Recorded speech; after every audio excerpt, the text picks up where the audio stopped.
Are you a podcaster? Maybe you've got that big idea and you're looking for a network to join.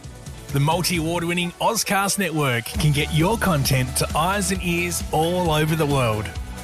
Join now for the first month free, and you could be featuring this sound at the beginning of your podcast. Ozcast.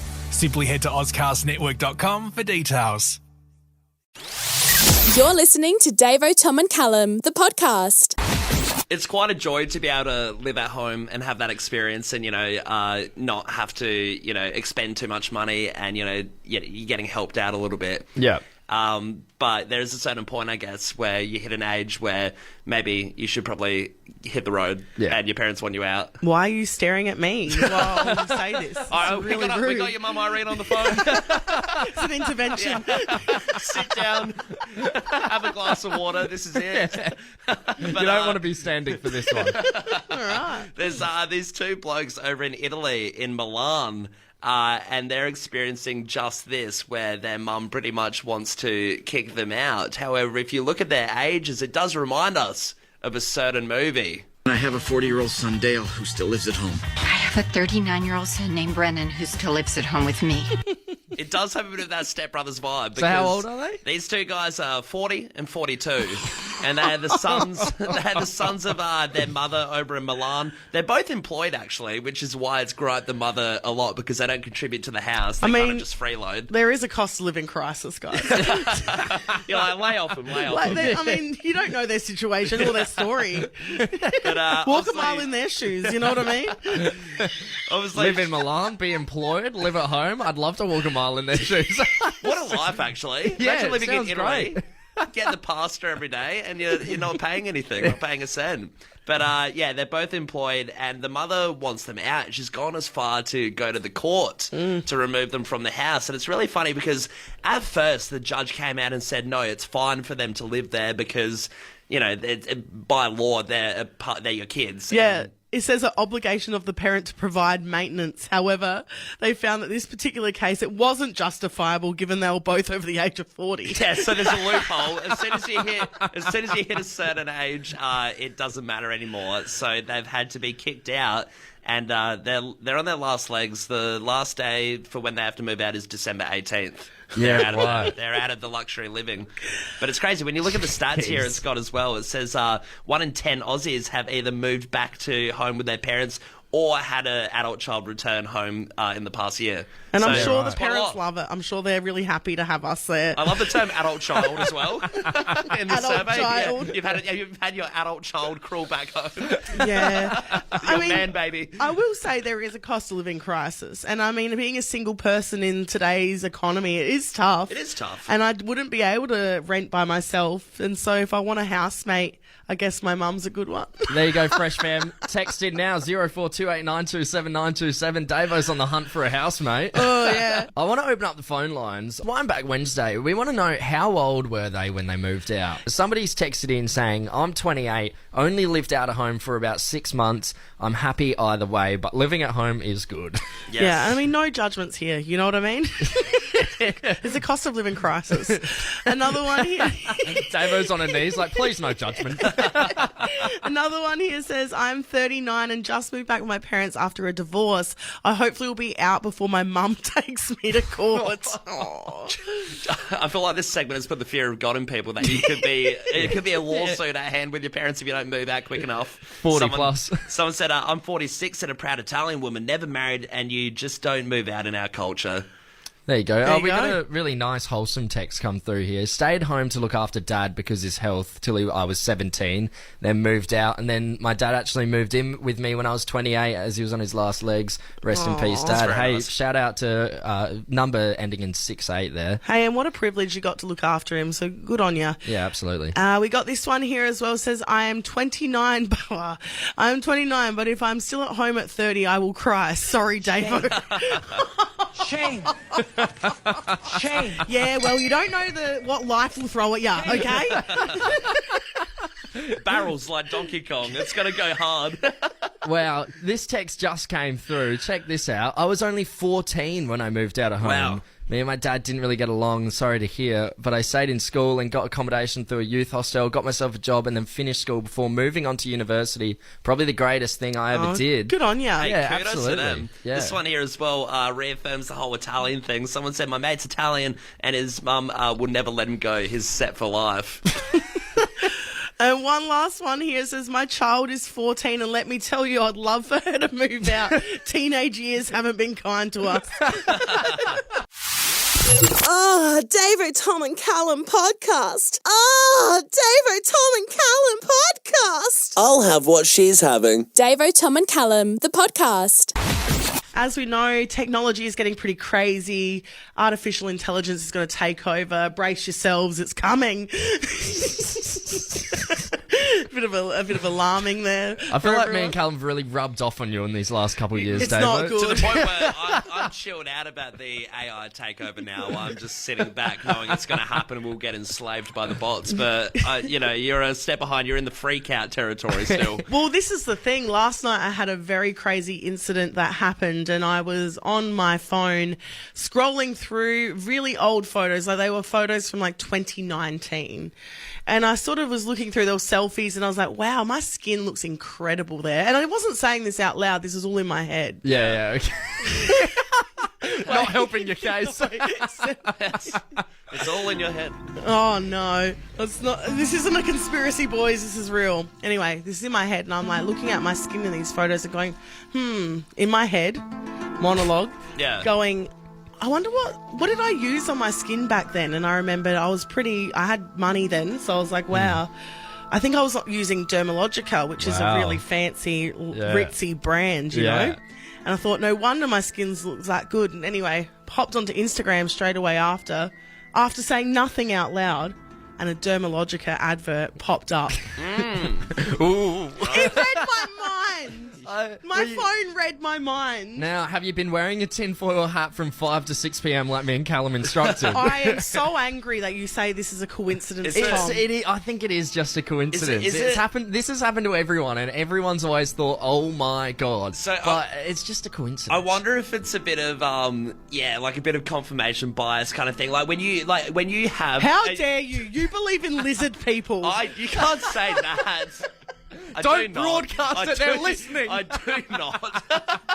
You don't know what radios they have underground by the magma core. How dare you? You're both gaslighting me on air. You know when you've got a Spotify shuffle going and then a song You're thinking pops of up a and you're song, like, yeah. oh, I swear I thought of that a second ago. Why is that song playing? I feel really connected to it, but really No. it is just on shuffle. I have not thought about Dermalogica for years because I cannot afford that stuff. I cannot afford it.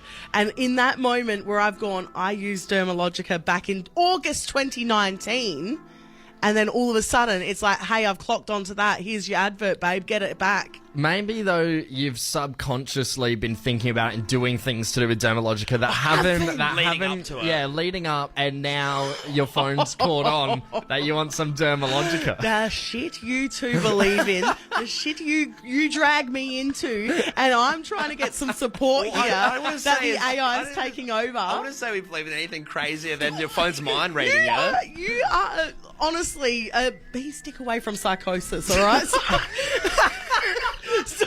Maybe. I reckon you're Don't the you one. dare. I reckon you're the one that's close to psychosis, This is Davo. giving that sort of vibe, the mind reading and Dermalogica in your head. Whatever. You're listening to Davo, Tom and Callum, the podcast. It's time to face your fears. 12 irrational phobias, but only one can be the scariest.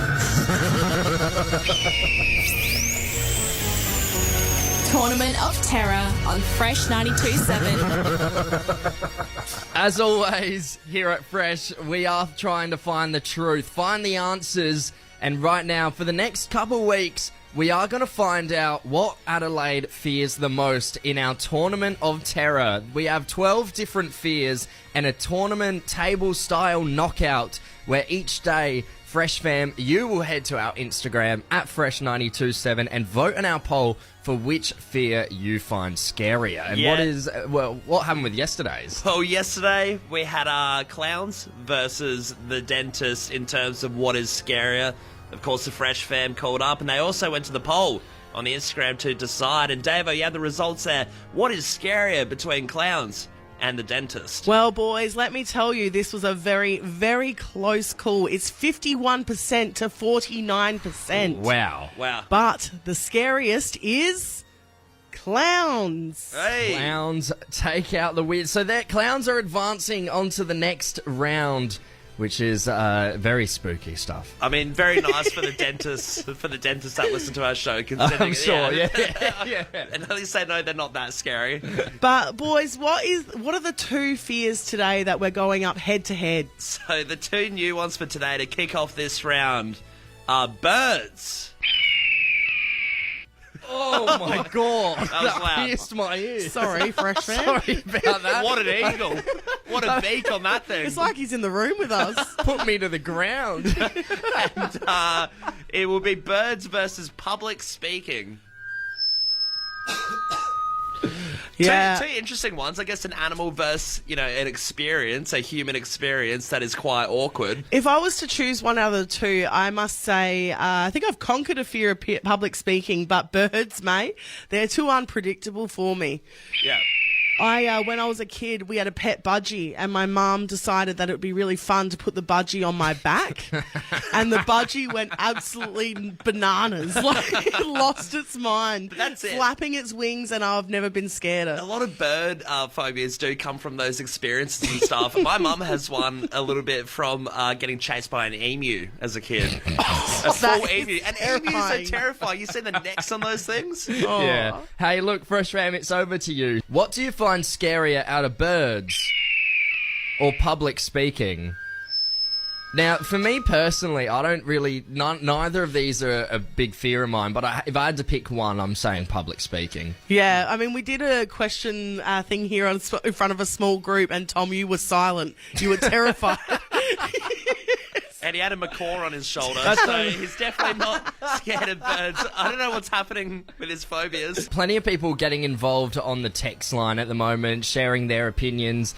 Got to give a shout out to the two WM boys, Meerkat, Ren Dog and Happy, who have texted in saying, I wish the breakfast team was scared of public speaking, then we could hear more music. Ha ha ha ha ha ha ha ha ha ha. The cheeky boys, though, asking for a shout out after that. Bloody Meerkat, Ren Dog and Happy. I like the civil ha ha ha at the end, just so it's not as scathing, right? Yeah. Yeah, thanks for that, boys. We got a text in, though. Someone said birds, the beaks for me. Yeah. On the contrast, someone said had an awful public speaking experience, so they're going for that one. They say they tripped on stage at a work conference during their first week and full face planted. Oh, yeah, that's no It's a good. bad one. That would put you off public speaking, eh? Another one here says public speaking. I threw up in high school during a speech and never have been able to face the mic again. Yes. Jeez. And lastly, birds are the worst. Think about the seagulls eating your chips.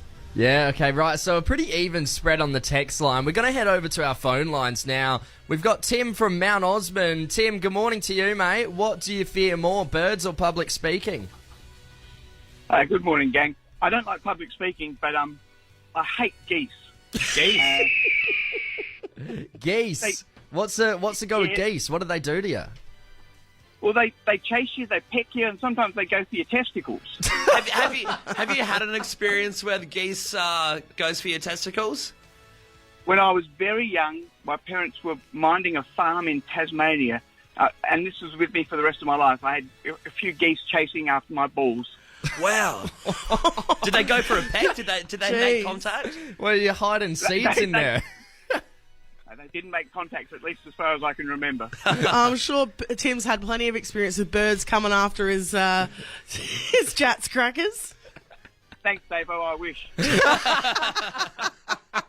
Good on you, Tim. Legend, mate. Thanks for getting involved. See ya. See ya, mate. Hey, we've got Isaac from Andrews Farm. Isaac, you're scared of public speaking? Oh, yeah, but you kind of made me do it on the radio anyway. We're forcing you to face your fears today. At least you're not in front of anyone, so it's a bit easier, isn't it? Yeah, it is a bit easier, but yeah, heart still races and all that. And I don't see if anyone can be afraid of birds, though, because they're delicious. Just go to KFC. Yeah. Have any of you actually tried emu? It is fantastic. I've had an emu burger, once. It was all right. I didn't mind it. I hate birds though, so I took great joy in eating it. I've only had turkey, duck, chicken, turducken. All right, yeah. I mean, good on you, Isaac. Thanks for getting involved. Terrified of public speaking. Remember, Adelaide, you can head to our Instagram at Fresh927 and vote on our poll. All right. I get older. The Davo, Tom, and Callum podcast stays the same age. It's no surprise to anyone here locally that SA has some of the best beaches in the world. But it's always good to get some recognition, and that's exactly what's happened here, boys. The website mydatingadvisor.com has released a map. Known for their beach reviews. And known for their, obviously, really hardcore journalism. Absolutely, yeah. Up there with the Tizer, I reckon. Of course. They've released a map of the best nudist beaches in the world. And would you believe it, bloody Maslin's has come third. Wow. And there's no surprise because we've been giving it a lot of publicity here, right? Yeah, I mean, one of us has. Yeah, I feel like you are the main responsible cause for, everyone to check it out now. I mean, I'd like to think so, obviously. The ambassador of Maslin's. I'm genuinely not sure if I've ever been to Maslin's. What? We've got to go, babe. Yeah, take me along. Yeah, we'll go. It'll be nice. It'll be bonding. It'll be gorgeous. But basically, the location was ranked third with the skinny dipping index score of 72.75. How are they rating it? Are they, how many is there, low percentile of nude old men that you have to stare at? What's the ratings that you have to go through to make sure it's a great nude beach? How many fedoras are there? Because that's a big part of it. No, they basically, the beach quality, safety, weather, and lodging were taken into account. And this was across 7 key metrics of skinny dipping friendliness. Pollution, blue flag status, weather, air temperature, water temperature, safety, and hotel costs. I'm imagining the assessors going out with a clipboard, but they're just stark nude, just trying to really get engaged for how good it is. Nothing on but a necktie. I would like to think that they came down and checked it out when I was there, you know what I mean? And they were just like, wow. It's a 10 out of 10. Look at the babes here. How good, though. You're listening to Davo, Tom and Callum, the podcast. Hey, most people think about their dream wedding for years, don't they? Right? I mean, I guess. I mean, I've given up. Yeah, how many years ago were you talking? I mean, growing up and stuff, you think about all the different factors, I mean, for women, the dress you want to wear and stuff, the venue, where, and it's unfair at the end of the day because, you're not going to be able to have everything you want. You're going to have to make sacrifices here and there. Well, no more. Throw these sacrifices out the window and don't settle for less. Because what would I say to you? What would you... I don't know. What would you? What are you going to say? well, I'm very excited. All right. What would you say if I told you can have everything in your wedding plus more? A groom as well? Or? I would be like, and what would you say to that? I would say popular fast food chain KFC are offering an $80K wedding. Wow. $80K. How good is that? I don't care. So $80K, does the expenses go towards, obviously the food? Listen, mate, you get the KFC baby wipes at every table. The fresh smell of Kentucky Fried Chicken as you walk down the aisle. But I mean, it's not $80,000 worth of food, though, is it? Not $80,000 worth of chicken. It's a wedding where they're budgeting $80,000. I was going to say, chickens around the world were all quivering in their boots, going, "Oh my god!" I mean, maybe you can get a Colonel lookalike to officiate the wedding. Yeah. Bolo tie and all. Yeah. Okay, so, I mean, this goes towards entertainment, the venue. There's a few things included in that. And, of course, the catering. Yeah. Which, do you know what? Sometimes when you go to a wedding, and I know everyone wants to make it classy and you have a fancy dish, but when you're having a party and you're wanting to have a few bevies. Yeah, how good would a go bucket be on the D4? Oh, mate, extra chicken salt. No, this is what we've said before with weddings. So instead of the alternate drop and, having the mess in your head of that, you don't know what you're going to get, just a nice bit of chicken, just quick and easy to eat. That's what you want. So basically, if you're interested in this, it's to promote their new barbecue onion ring burger. And all you got to do is propose to that special person in your life with an onion ring in 100 words or less, write a little thing why you love KFC and a quick 15-second video And the best proposal and video and essay thing will win this wedding, which is worth up to 80K. All right, boys. How badly do you want this 80K wedding? Because I'm waiting. Go get it. Davo, I was going to suggest to you, all we have to do is get proposed. If we don't win it, we don't have to follow through. You don't have to say yes. And I assume you wouldn't say yes if you get it proposed with an onion ring. Wait, should we just give it a crack? Are you a podcaster? Maybe you've got that big idea and you're looking for a network to join. The multi-award-winning Ozcast Network can get your content to eyes and ears all over the world. Join now for the first month free, and you could be featuring this sound at the beginning of your podcast. Ozcast. Simply head to ozcastnetwork.com for details.